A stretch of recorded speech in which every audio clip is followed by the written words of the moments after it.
मनु महाराज ने प्रसूति का विवाह दक्ष प्रजापति से किया। प्रसूति और दक्ष प्रजापति से 16 कन्याओं का जन्म हुआ। 13 कन्याओं का विवाह धर्म के साथ में हुआ। एक का विवाह पितृदेवता के साथ में हुआ। एक का विवाह अग्नि के साथ में हुआ। सबसे छोटी 16वीं पुत्री सती थी। सती का विवाह भगवान शिव के साथ में हुआ। विवाह के बाद भगवान शिव माता सती को विदा करा करके कैलाश पर ले आए। विवाह के कुछ दिनों बाद प्रयागराज में एक ब्रह्म सत्र का आयोजन हुआ, जिसकी अध्यक्षता भगवान भोलेनाथ कर रहे थे। शिव जी की अध्यक्षता में यह ब्रह्म सत्र आयोजित था। इसमें सभी देवी देवताओं का, ऋषि मुनियों का आगमन हुआ। उस समय ब्रह्मा जी ने दक्ष प्रजापति को प्रजापति के पद पर अभिषिक्त कर दिया। प्रजापति के पद को सुशोभित करते हुए दक्ष प्रजापति जो हैं प्रयागराज के इस ब्रह्म सत्र में पहुंचते हैं। सभा लगी हुई थी, भगवान शिव अध्यक्ष के पद पर विराजमान थे।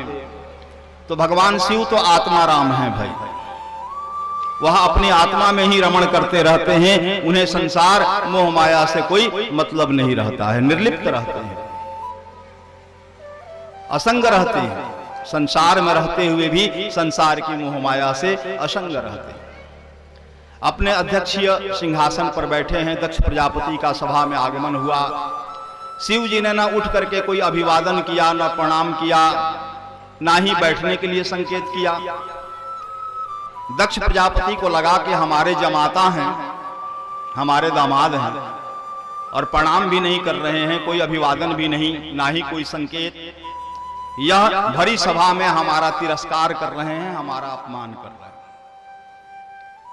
दक्ष प्रजापति को यह बात बुरी लगी। अब भाई भोलेनाथ तो आत्मा राम हैं, मन से ही प्रणाम कर लिए। लेकिन मन से प्रणाम करना दक्ष प्रजापति को थोड़े ज्ञान हुआ कि शिव जी मन से प्रणाम कर लिए। दक्ष प्रजापति क्रोधित हो गए, बिगड़ गए। कहे कि अरे भूत पिशाचों के साथ में रहने वाले तुम, भूत पिशाच की ही तुम्हारी प्रवृत्ति बन गई है, श्मशान वासी हो, तुम क्या जानो संसार का व्यवहार क्या होता है, समाज का व्यवहार क्या होता है। यहां पर श्रीधर स्वामी अपनी भागवत की टीका में कहते हैं कि दक्ष प्रजापति ने गलत क्या कहा। भगवान शिव श्मशानवासी हैं। इस सृष्टि का कण कण श्मशान है। इस सृष्टि में, इस ब्रह्मांड में कहीं कोई ऐसा स्थान ही नहीं जहां कभी न कभी किसी न किसी जीव ने अपना शरीर त्याग न किया हो।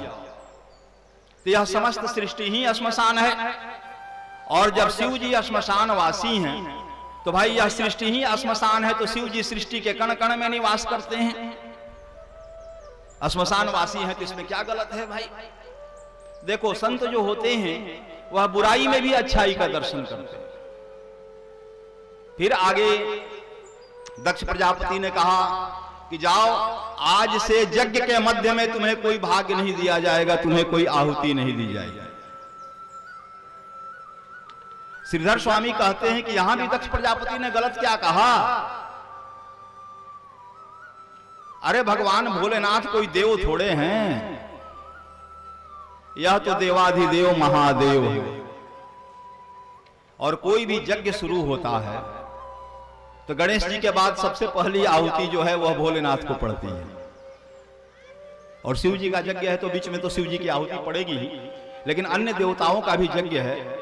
अगर बीच में आहुति नहीं पड़ी तो अंत में सृष्टिकृत आहुति होती है। पूर्णाहुति से पहले सृष्टिकृत आहुति होती है। जो भी हवन सामग्री बच जाती है पूर्णाहुति से पूर्व, उसे एक पात्र में जमा करके एक ही बार में समस्त आहुति अपनी ओर से प्रदान कर दिया जाता है। इसको सृष्टिकृत आहुति कहते हैं।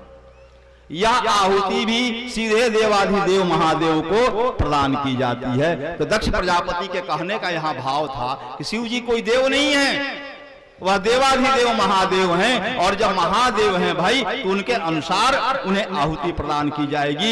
यज्ञ के प्रारंभ में उनको आहुति प्रदान की जाएगी और यज्ञ की अंतिम आहुति भी उन्हीं को प्रदान की जाएगी। तो महात्मा जो होते हैं वह बुराइयों में भी अच्छाइयों का दर्शन करते हैं। अब दोनों तरफ से श्रापों का दौर शुरू हो गया। नंदी भी बिगड़ गए, क्रोधावेश में आ गए। कहा कि अरे दक्ष, इतने अभिमान से लेकर के तू हमारे स्वामी का प्रतिकार कर रहा है, विरोध कर रहा है, अनर्गल प्रलाप कर रहा है, जा तेरा सिर धड़ से अलग हो जाए। नंदी ने भी बिगड़ करके श्राप दे दिया। उधर से दक्ष ने भी बिगड़ करके श्राप दिया कि जाओ सभी शिव भक्त वाम मार्गी हो जाए। अब वाम मार्गी का क्या मतलब, इसका क्या अभिप्राय है? इसका अभिप्राय है कि शिव भक्तों को वाम मार्ग से पूजन नहीं करना चाहिए, शुद्ध सात्विक पूजन करना चाहिए। पंचमकार से मांस मदिरा मत्स्य मैथुन आदि पंचमकार से शिव की उपासना नहीं करनी चाहिए। शुद्ध सात्विक स्वरूप से भगवान शिव की उपासना करनी चाहिए। भोलेनाथ ने देखा कि भाई बात बढ़ रही है, श्रापों का दोनों तरफ से आदान प्रदान शुरू हो गया है, 5-10 मिनट बैठ जाएंगे तो और 5-10 श्राप हो जाएगा। तुरंत उठकर खड़े हो गए, नंदी को शांत किया, डांटा, शांत रहो। नंदी पर आरूढ़ हो गए। वहां से भगवान शिव कैलाश के लिए प्रस्थान कर गए। ब्रह्म सत्र स्थगित हो गया। इस ब्रह्म सत्र के कुछ दिन बाद कनखल क्षेत्र में दक्ष प्रजापति ने बृहस्पति आशो नामक यज्ञ का आयोजन किया। इसमें सभी देवताओं का आमंत्रित किया, सभी ऋषियों मुनियों का आमंत्रित किया, लेकिन शिव जी से द्वेष भाव रख करके शिव जी को आमंत्रित नहीं किया। एक दिन यज्ञ का समय नजदीक आ गया, यज्ञ की तैयारियां शुरू हो गई, सभी देवताओं ऋषि मुनियों का आगमन होने लगा। एक दिन भगवान शिव माता पार्वती के साथ में कैलाश पर्वत पर बैठी थी। आकाश मार्ग से अनेक विमानों को हरिद्वार कनखल क्षेत्र की ओर जाते देखती हैं। भगवान शिव से पूछती हैं कि यह विमान कहाँ जा रहे हैं, यह सब देवी देवता अप्सराएं गंधर्व यक्ष यह सब कहाँ जा रहे हैं, किस उत्सव में सम्मिलित होने के लिए सब पधार रहे हैं इधर से। भगवान शिव ने कहा कि तुम्हारे पिता दक्ष प्रजापति जो हैं वह यज्ञ कर रहे हैं और उस यज्ञ में सबको आमंत्रित किया गया है, सब उस यज्ञ में सम्मिलित होने के लिए जा रहे हैं। माता पार्वती यह सुन करके बड़ी प्रसन्न हुई कि पिता के यहाँ यज्ञ हो रहा है, हमारे नैहर में यज्ञ हो रहा है। प्रसन्न हो गई, शिव जी से कहा कि हमें भी चलना चाहिए। शिव जी ने कहा कि देवी आपकी बात तो ठीक है, हमें चलना तो चाहिए, लेकिन शास्त्र का मत है कि जहां बुलाया ना जाए, निमंत्रण ना दिया जाए, वहां नहीं जाना चाहिए। सती महारानी ने कहा कि माता पिता गुरु पुरोहित यह परम शुभ चिंतक होते हैं, जिनके यहां जाने के लिए निमंत्रण की प्रतीक्षा नहीं करनी चाहिए। भगवान शिव ने कहा कि देवी आपका कथन ठीक है, लेकिन अगर मन में किसी प्रकार का द्वेष भाव रख करके अगर आपको नहीं बुलाया गया है, कुछ मन में द्वेष है, उसके कारण आपको अगर नहीं बुलाया गया है, तो वैसी स्थिति में नहीं जाना चाहिए। और अगर आप जिद करके जाओगी तो भाई वहां कल्याण होने वाला नहीं है। माता सती नहीं मानी। शिव जी ने समझ लिया कि अब सती का अंतिम समय है, सती से अलग होने का समय आ गया है। भगवान शिव शांत हो गए, सती को कनखल क्षेत्र जाने के लिए अनुमति प्रदान कर दी। नंदी को बुलाया, नंदी को कहा कि सती का सारा सामान बांध लो। सती का एक भी सामान कैलाश पर नहीं रहना चाहिए, क्योंकि सती जा रही है तो फिर लौटकर आने वाली नहीं है, और इसकी कोई भी वस्तु कैलाश पर रहेगी तो मुझे उसकी स्मृति दिलाएगी, उसकी याद दिलाएगी। कहा कि सती का जितना भी सामान है सब बांध लो, एक भी सामान छूटना नहीं चाहिए। नंदी ने सती का सारा सामान समेट लिया, कपड़े गहने आदि श्रृंगार के सामान जो भी थे सारा सामान समेट करके बांध करके अपनी पीठ पर रख लिया। सती तैयार होकर के आई, देखा कि हमारी तो पूरी पोटली ही यहां बंधी हुई है। भाई शिव जी से कहा कि स्वामी सब सामान क्यों बंधवा लिया? भोलेनाथ ने बड़े भोलेपन से कहा कि देवी आप अपने नैहर जा रही हो, आपकी सभी बहनें आएंगी, बहनोई आएंगे, सभी रिश्तेदार आएंगे, वहां कुछ वस्त्र पहनने का मन करेगा तो ढूंढने के लिए कैलाश आओगी, या कोई गहना आभूषण पहनना की इच्छा होगी तो लेने के लिए कैलाश नहीं ना होगी। इसलिए तुम्हारा सारा सामान हमने बंधवा कर रख दिया, जो जरूरत हो उपयोग करना और फिर वापस लेकर के चले आना। कोई तुम्हें सिर पर लाद कर थोड़े ले जाना है, नंदी जा रहे हैं, यह पीठ पर लाद कर ले जाएंगे और पीठ पर लाद करके ले आएंगे। भगवती सती ने समझा कि स्वामी ठीक ही कह रहे हैं। वह भी प्रसन्न होकर के नंदी पर आरूढ़ हो गए। भगवान ने माता सती की सुरक्षा के लिए कुछ शिव गणों को भी साथ में भेज दिया। कहा कि नंदी के साथ, माता सती के साथ आप लोग भी जाओ। सभी लंबी यात्रा करके कनखल क्षेत्र पहुंचे। जब कनखल क्षेत्र में अपने पिता के शिविर में, भवन में माता सती पहुंचती हैं तो पिता बड़े ही हेय दृष्टि से, तिरस्कार की दृष्टि से देखते हैं। पूछते हैं तुम यहां क्यों आई हो? भाई तुम्हें तो हमने बुलाया नहीं, निमंत्रण दिया नहीं, तुम यहां क्यों आ गई हो? और तुम्हारा वो पति कहां है, वो भी आया है क्या? सती को पिता की बातें बड़ी कड़वी लगी। बहनें भी मिली तो हंसते हुए मिली, उपहास करते हुए मिली। क्या जीजाजी नहीं आए हैं क्या? सारी कहानी जान रही है, लेकिन उपहास करते हुए व्यंग्यात्मक स्वरूप में बहनें मिली। अगर किसी ने सती का आदर किया, उचित सत्कार किया, तो वो उनकी माता ने किया। माता ने सती को का आदर सत्कार किया, आसन दिया, बैठाया, जल आदि पिलाया। कहा कि बिटिया कैसी हो, आने में कोई दिक्कत तो नहीं हुई? बहुत बढ़िया किया कि जो तुम आ गई। अनेक प्रकार से सती को समझाया बुझाया। कहा कि अपनी पिता की बातों को हृदय पर मत लेना, मन में मत लेना। सती को भी यह ज्ञान हो गया था कि भगवान शिव जो कह रहे थे वह ठीक कह रहे थे, गलत नहीं कह रहे थे। हमें नहीं आना चाहिए था यहां, लेकिन अब तो आ गई हैं। सोचा कि अब तो आ गई हूं, लेकिन रुकूंगी नहीं, वापस लौट जाऊंगा। और वापस लौटने से पहले जब आ गई हूं तो थोड़ा यज्ञ भगवान का दर्शन कर लूं, ऐसा मन में भाव आया। ऐसा विचार कर नंदी और शिव गणों के साथ यज्ञ स्थल पर पहुंच गई। यज्ञ मंडप में जब प्रवेश करती हैं तो देखती हैं कि भगवान शिव का स्थान रिक्त है, खाली है। भगवान शिव को स्थान ही नहीं दिया गया है। किसी भी यज्ञशाला में ईशान कोण में भगवान शिव का स्थान होता है, रुद्र कलश की स्थापना होती है किसी भी यज्ञ। और रुद्र यज्ञ में तो ईशान कोण में ही प्रधान वेदी होती है। लेकिन विष्णु यज्ञ हो, चंडी यज्ञ हो, कोई भी यज्ञ हो, सभी यज्ञों में ईशान में नवग्रह के बगल में रुद्र कलश की वेदी होती है, जहां रुद्र को स्थान दिया जाता है, भगवान शिव को स्थान दिया जाता है। सती ने देखा कि रुद्र कलश का स्थान रिक्त है, सभी देवताओं का स्थान दिया गया है, सम्मान दिया गया है, लेकिन रुद्र को स्थान और सम्मान नहीं दिया गया। सती अपना अपमान तो सह गई, लेकिन अपने पति, अपने स्वामी के अपमान को सहन नहीं कर सकी। क्रोधावेश में बिगड़ पड़ी। क्रोधावेश में उनके शरीर से जोगाग्नि की लपटें प्रकट होने लगी। और क्रोधावेश में उन्होंने दक्ष प्रजापति से कहा कि जिस जिसने भगवान शिव की निंदा की है, जिस जिसने उनसे द्रोह किया है, वह सब काल को प्राप्त होंगे। और मैं अपने स्वामी का अपमान सहन नहीं कर सकती, और मैंने जो अपराध किया है फिर उनके पास वापस लौट करके जाने लायक भी नहीं हूं, अतः मैं अपने शरीर का परित्याग करती हूं। वहीं जोग में स्थित होकर के माता सती ने अपने शरीर से प्राणों को उत्सर्जित कर दिया।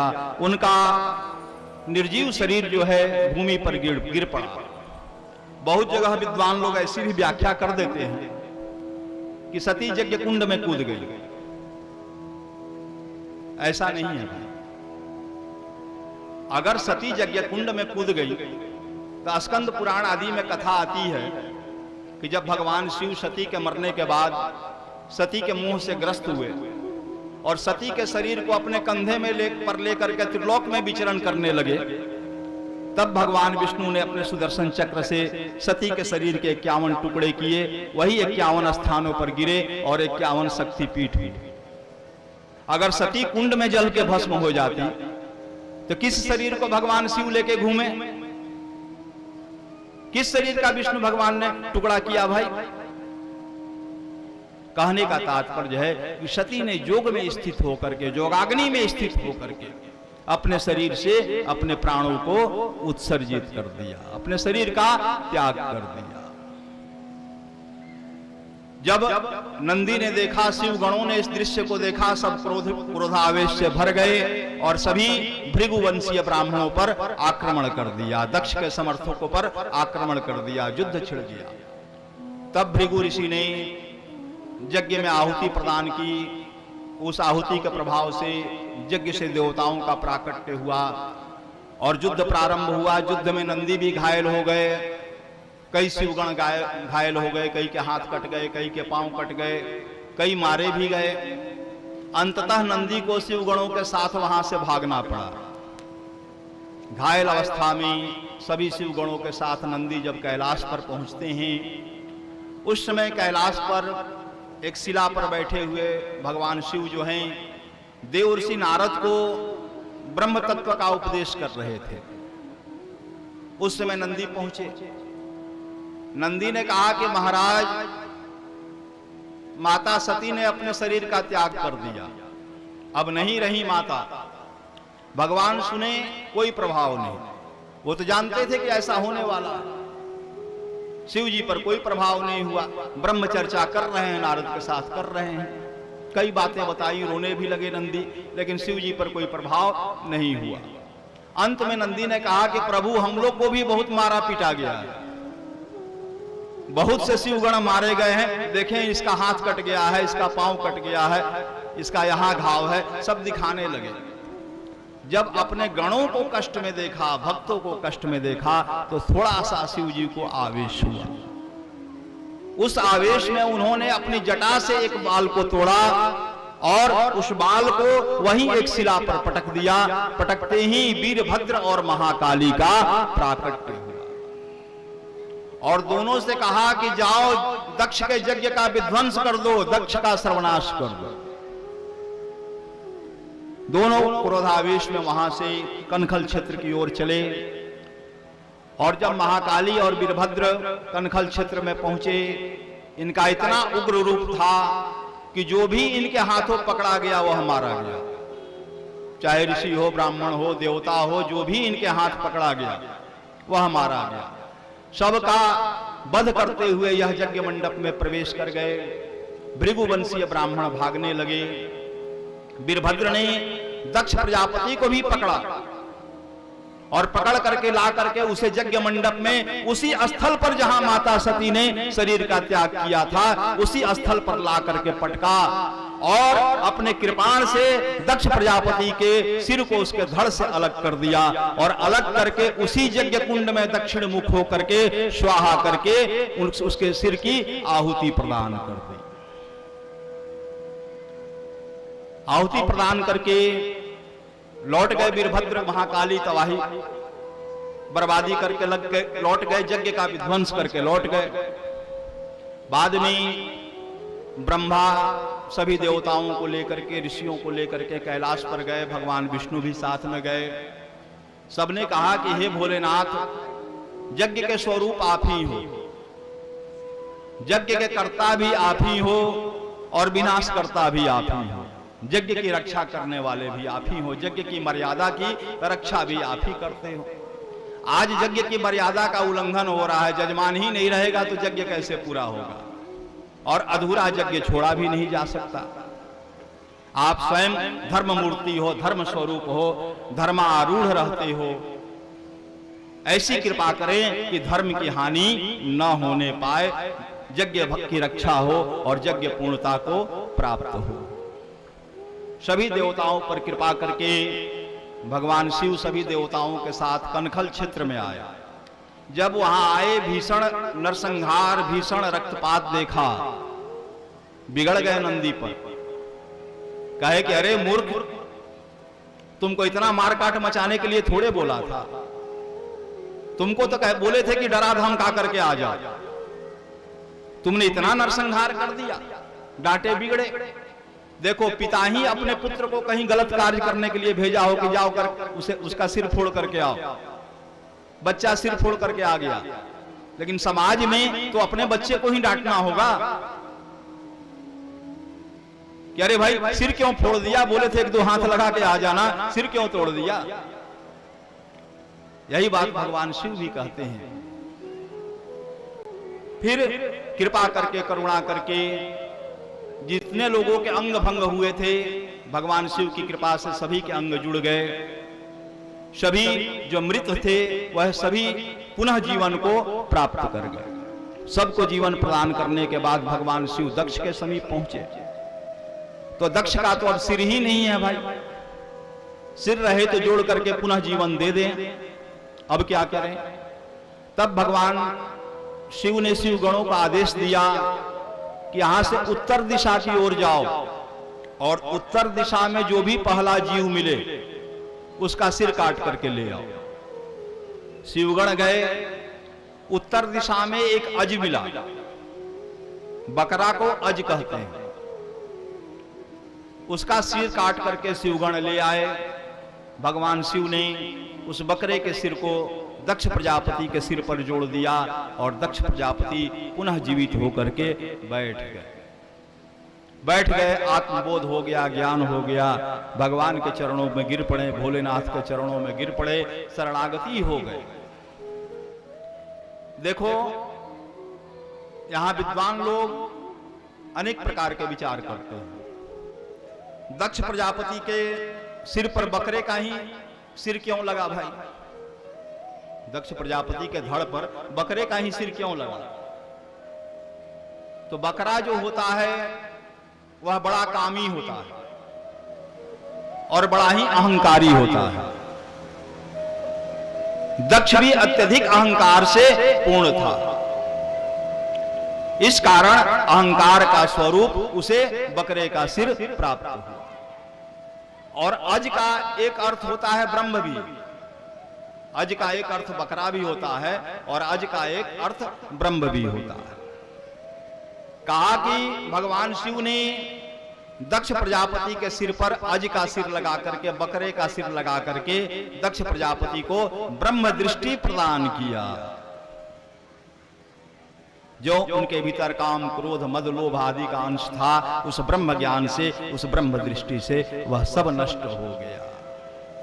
ज्ञान का पूर्ण रूपेण उदय हो गया, ब्रह्म ज्ञान का प्राकट्य हो गया। इस प्रकार से भगवान ने दक्ष प्रजापति को पुनः जीवन दिया और फिर दक्ष प्रजापति ने यजमान के रूप में इस यज्ञ को पूर्ण किया। मैत्रेय जी संपूर्ण प्रसंग को सुनाते हैं और देखें, भगवान शिव और सती का भी वंश नहीं बढ़ा। सती ने अपने शरीर का त्याग कर दिया तो मनु महाराज की तीसरी पुत्री प्रसूति की जो सबसे छोटी कन्या थी सती, उनका भी वंश आगे नहीं बढ़ा, अन्य कन्याओं का वंश बढ़ा। अब देखो, एक एक भागवत इतना विस्तृत ग्रंथ है कि एक एक कन्याओं के वंश का वर्णन है। अब 16 कन्याओं के वंश का वर्णन है। अब सब अगर करने लगा जाए तो कथा पूर्ण करना ही संभव नहीं रह जाएगा। इस तरह से आप लोगों ने मनु महाराज की 3 पुत्रियों का वंश वर्णन सुना। अब मनु महाराज के 2 पुत्र हैं,